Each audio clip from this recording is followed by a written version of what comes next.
Hi, my name is Emily Hoffman. I am one of the chocolate makers here at Hummingbird Chocolate. I've been with them for about 5 months now.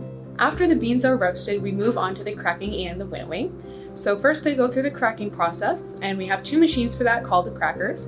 And we put the beans into the hoppers of the crackers, and there are 2 metal rollers that just kind of roll them very close together.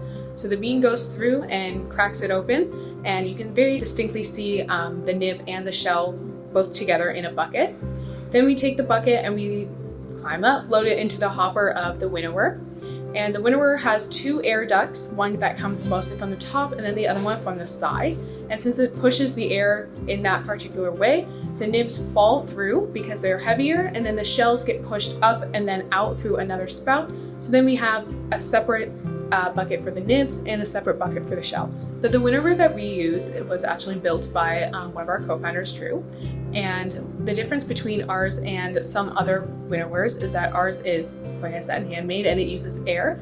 But some of the other ones on the market that you can just buy yourself will just have like a crate or some sort of mesh that as the nibs pass through, the shells tend to fall because again, they're lighter. So they fall through and the nibs get passed through.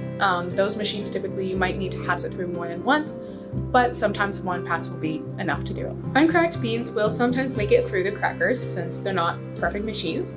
But since the majority of that bean is still the nib part and is only a small, very small portion of the shell that gets into the nibs, we tend to just leave them in there and they can go through the chocolate and you can't taste the shell at all since it is just a very small portion. After we do the winnowing process, the shells we usually discard. However, many people do choose to take them home and they use it as mulch in their gardens for a nutrient-rich way to fertilize their gardens.